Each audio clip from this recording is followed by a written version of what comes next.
This is Geometry, Chapter 11, Lesson 5. We're going to review a little bit, okay? Anybody remind me of the altitude rule? What's the altitude rule? Without looking. Well, we know what our means are. What's our means? It's the altitude. Okay, what's our extremes? The parts of the hypotenuse that the altitude divides it into. Okay?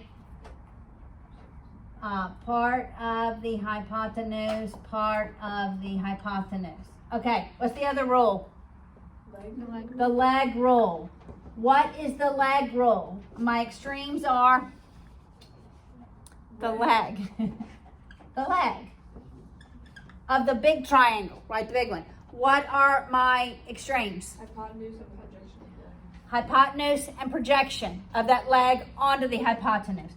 So this is the entire length of the hypotenuse.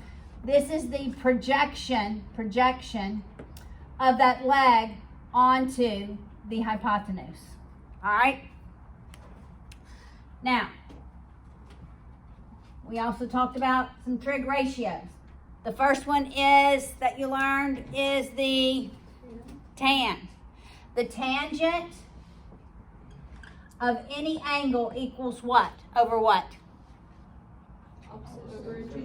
Opposite over adjacent. We only use the tangent in what type of triangles? Right. So today we're going to go back and learn the sine and the cosine. And it's SOHCAHTOA because Miss Haley likes a pedicure. So the sine is the opposite over the hypotenuse. The cosine of any angle is adjacent over the hypotenuse, and the tan is opposite over adjacent. So if I had a 30, 60, 90, I labeled it A, B, C. All right, everybody listen. We're never going to ask, well, until you get to pre-calculus. We're never going to ask, what is the sine, cosine, or tangent of a 90-degree angle? We're not. We will learn those. In fact, we'll learn those when we get to the unit circle, either today or Wednesday. But you're not going to use like the tan of C, the sine of C, the cosine of C. We're not asking those. We're asking the two acute angles. We're using these trig ratios for the two acute angles of a right triangle. All right? So Finley, if I asked you, what is the tan of angle A? Wait, just a minute. What is the tan of angle A? Do I need a calculator? You don't need a calculator. You should be able to look and tell me.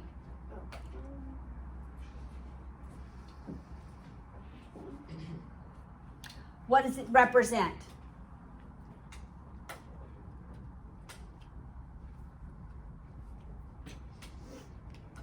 Everybody listen. Everybody focus in right now.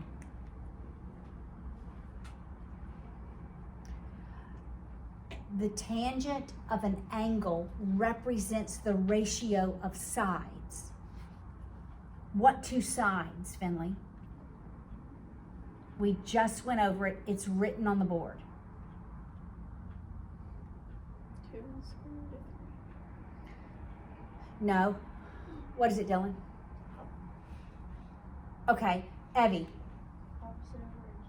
Opposite over adjacent. What side is opposite angle A? 1. And what side is adjacent to angle A? CA or square root of 3. Square root of 3. Does that make sense? Yes? I said square root of 3 rather than 2. I just made this wrong. No, that's right. Why did I say what? Why is the square root of Okay, 3 A. rather than square root of 2? A. is the length of the opposite Yes. over the length of the adjacent. I was wondering why B over A is an adjacent, or BA is an adjacent. Like why BA is CA the hypotenuse. That's why. Oh, sorry. Right? Got it? So when we're talking about opposite and adjacent, we're talking about legs. We're not talking about the hypotenuse. The hypotenuse is all by itself. Got it? Everybody understand that? The tangent ratio does not have the hypotenuse in it. Okay. Nathaniel, what is the sine of angle A? The sine, the ratio is what over what, Nathaniel? Opposite over the hypotenuse. Okay, so what is it? 1/2. That is correct. Very good. All right, Jake, what is the cosine of angle A?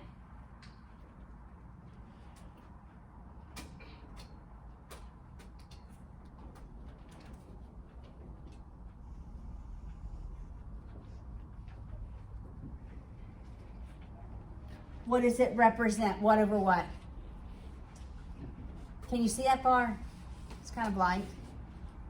Can you see? Okay.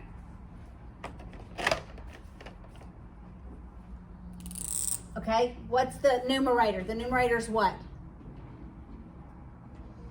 Altitude? No, what are our three options? Opposite, adjacent, and hypotenuse. Actually, both of the legs are altitudes of a right triangle. All right, so it's adjacent over hypotenuse. What side is adjacent to angle A? Finley. I want you to pay attention here, please. And can you put that away for me? Thank you. Okay, what is it? CA. Okay, what's the length? Square root of 3. Square root of 3. All right, which side is opposite? I mean hypotenuse.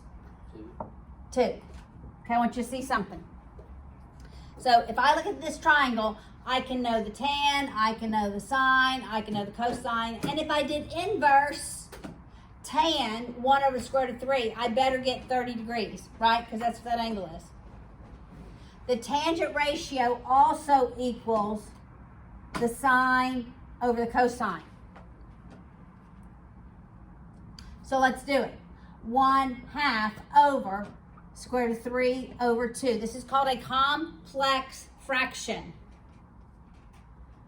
We simplify a complex fraction by taking the denominator and multiplying by the reciprocal over itself.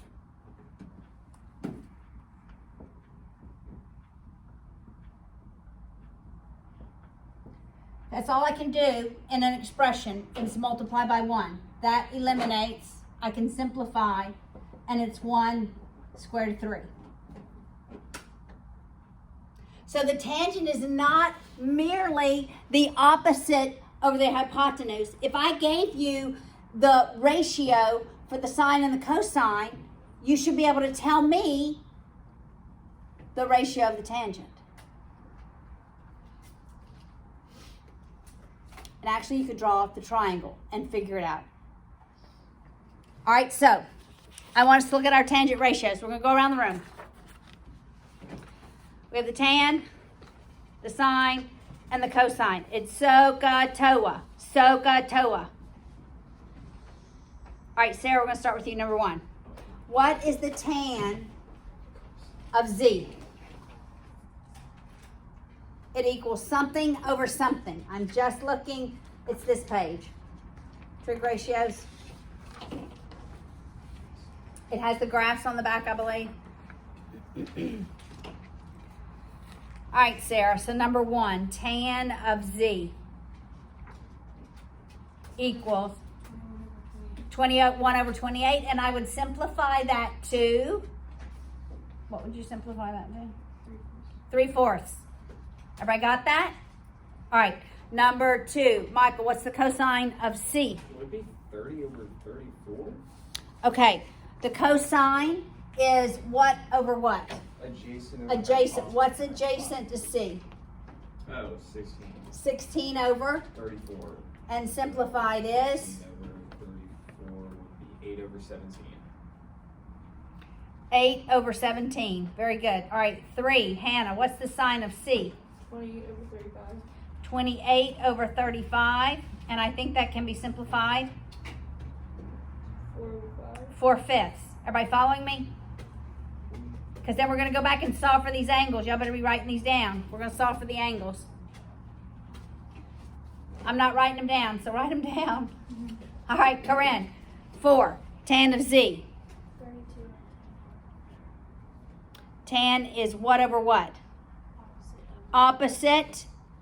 Oh, I said Z. Yes, 32 over 24. Simplified. 4 over 3. I actually was looking at the tan of Z. Excellent. Riley. 5. What's the cosine of A?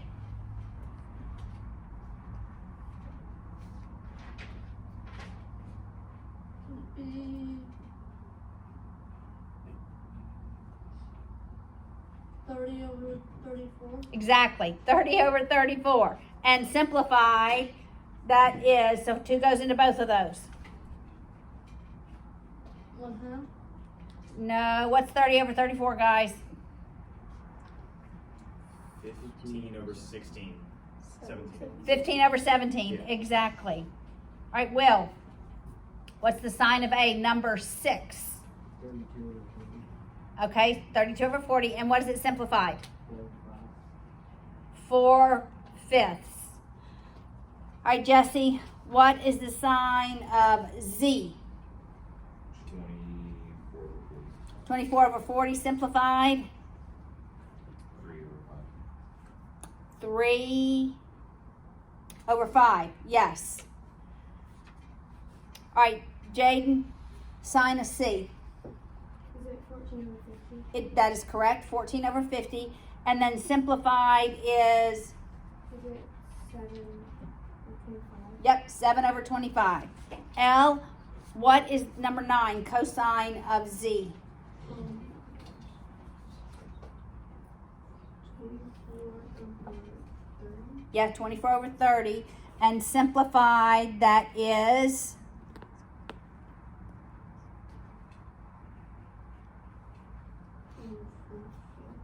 4/5.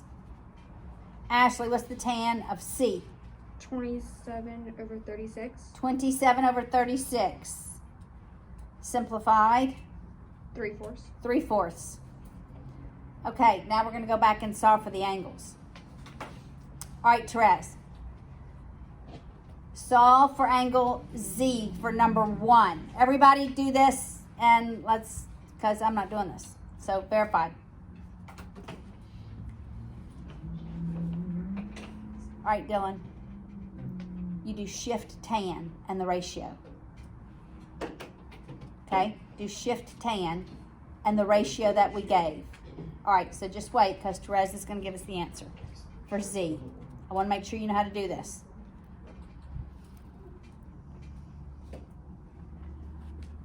All right, so Is it 30? Is it at 37 degrees? is it 37 degrees? Yeah. All right, so you did, we knew that the tan of Z equaled what over what? 3 over 4. 3 over 4. So to solve for the angle, you do the inverse of the ratio equals the angle.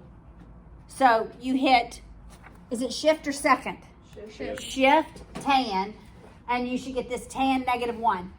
Then 3 divided by 4. Close your parentheses, hit equal.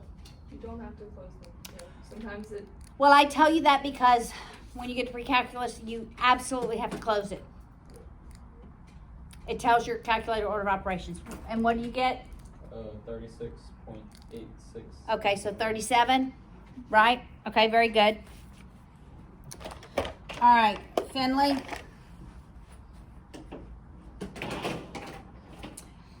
I want you to solve for the angle C in number 2. Dylan, you solve for angle C in number 3. So everybody be doing 2 and 3. Evie, you're going to do 4. Nathaniel, you're gonna 5. Jake, you'll do 6. All right.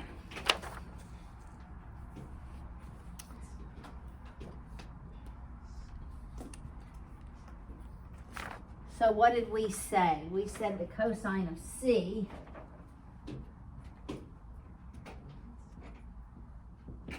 was 8 over what? 17. 17.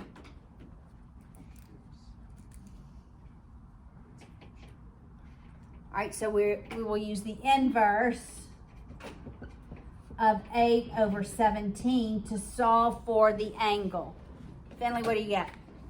All right, look at me, Finley. Do second and hit cosine, or shift and hit cosine. And you should have cosine -1 and an open parentheses.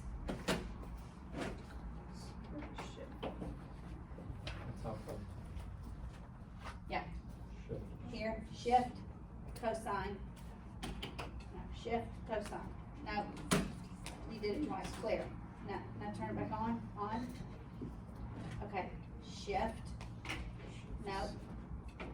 Shift first. Okay, you hit it twice.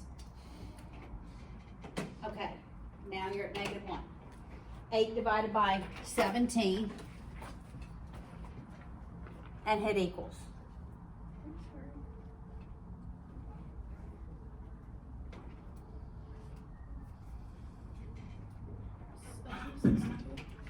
Did everybody get 62 degrees? All right, Dylan, number 3. What's that angle C? What? 53. All right, for number 3, did y'all get 53 degrees? Yes. Got it? Everybody got 53? All right, number 4, Evie, what's the measure of angle X? 53 degrees. Is it also 53 degrees? Number 4? Everybody got that? Nathaniel, 5A. Did you get it? 28.1. Is that true? 28 degrees? Yes. Okay, Yes. all right, we'll Yeah. wait. We'll wait. I want everyone to do this. I want you to feel comfortable with moving your fingers on this calculator. All right, does everybody have number 5 yet? What was it? 28? Yes, ma'am. 28 degrees. Everybody agree? Sarah, you with us? Everyone, Abby, you with us? Elle, you with us? Jake, you're with us? Okay, Jake, number 6. What's the measure of angle A? 53 degrees. 53 degrees. Everybody agree? Okay, so are you feeling a little more confident with your calculator and understanding sine, cosine, tangent? We only use these ratios when we have a right triangle. And in the very last lesson, lesson 7, that we'll work on Wednesday, we will actually use something called the law of cosines and the law of sines, which was on the ACT this past Saturday. So if you took it, it was on the ACT. You'll learn it for the first time here. I know that because my pre-calc students told me it was on the ACT. So you will learn it on Wednesday, law of cosines and law of sines. We can actually use the fact that the length of sides of a triangle is closely related to the measure of an angle. Right? That's what we're doing, right? Some angle dictates the length of the opposite side, the adjacent side, and the hypotenuse. There's a relationship between angles and the lengths of sides for right triangles. All right? That's what these trig ratios help us to do.